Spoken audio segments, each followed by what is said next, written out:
بسم الله والصلاة والسلام على رسول الله. اليوم طليت عليكم بهذه الخلوطة اللي راكم تشوفوا فيها. هي في الحقيقة ماشي خلوطة، هذا بن كراتان تاع بطاطا ودجاج تقدروا ديروه. صدقوني البن تاعو وحدها يجي مشرب وبنين. واحد البنة قد ما نحكي لكم فيها مش راح نعطيها حقها. لو كان تجربوه رايحين توافقوني الرأي ورايحين توليو تعتمدوه وديروه كل خطرة. نفوتوا لطريقة التحضير. في مرميطة عندي كمية تاع الزيت وكمية تاع الزبدة، عندي صدر تاع الدجاج طرف هكذا صغير.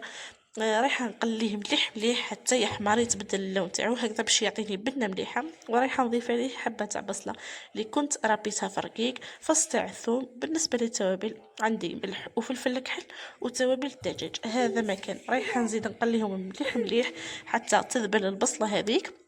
ورايحه نمرق ما سخون قيس ما يطيب لي الدجاج، ونسحق شويه اصوص ثاني. يعني ديروا كميه هكذا شويه، ما بزاف ما قليل. نخلي الدجاج تاعي يطيب ونفوت للبطاطا. لازم تكون عندي كميه تاع بطاطا هكذا كميه معتبره. رايحه نقطعها دي فريت نملحها ونقليها. هنا بعد ما طابت لي لاصوص رايحه نحي الطرف هذاك تاع الدجاج نحطه في طبسي ونقطعو طرف صغار كيما راكم تشوفوا. راح نقطعو هكذا يعني مرصوات صغار ونخليه على جهه.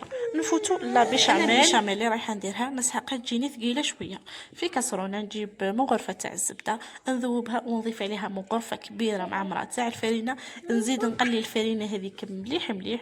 ورايحه نضيف تقريبا كاس ونص تاع الحليب. كما قلت لكم انا نسحق بيشاميل ثقيله، يعني مش راح نكثر الحليب. نزيد ندلها شويه ملح وشويه فلفل كحل. نخليها تثقل فوق النار وشوفوا لي القوام تاعها كيف يكون، يعني تجيني حاكمه روحها شويه. بعد ما يعني ثقلت لا بيشاميل تاعي رايحه نجيب هذيك لاصوص اللي طاب فيها الدجاج ورايحه نفرغها فوق البيشاميل اللي خدمتها. كما راكم تشوفوا لاصوص نفرغها في البيشاميل. هذه هي لاصوص اللي رايحه تعطيني وحد البنه للكراتين تاعي. ماكمش رايحين تصوروها حتى تجربوها. رايحه نفرغها كامل فوق لا بيشاميل ونخلطها هكذا نتحصل على صوص تكون خفيفه وبنينه في نفس الوقت. نخليها على جهه. وهنا تكون البطاطا التقلات. البطاطا ماذا بكم تحمروها مليح كما راكم تشوفوا طيب حمراء هكذا باش تجيكم بنينه، ما تخليوهاش بيضه من بعد تزيد تتعجن اكثر في لاصوص هذيك. رايحه نجيب الطبق اللي راح ندير فيه. انا درت فيه هذا تاع الطين. رايحه نفرغ البطاطا ونزيد طبقه تاع الدجاج، طبقه تاع البطاطا، طبقه تاع الدجاج حتى نخلص باقي الكميه تاعي. طبعا السنيوه واش تحبوا ديروا فيه هذه، تحبوا ديروا في تاع الحديد كيما تحبوا ديروا. هنا رايحه بعد ما خلصت يعني كامل الكميه رايحه نفرغ هذيك لاصوص فوق البطاطا تاعي. ما تفرغوهاش كامله، فرغوا شوفوا يعني قيس ما تتشرب البطاطا وقيس ما يعني تدي البنه تاعها. انا فضلت لي شويه صوص يعني ما درتهاش كامله. نزيد كميه تاع الفرماج رابي من فوق كميه مليحه هكذا. رايح نحطها في فرن اللي يكون سخنته مسبقا.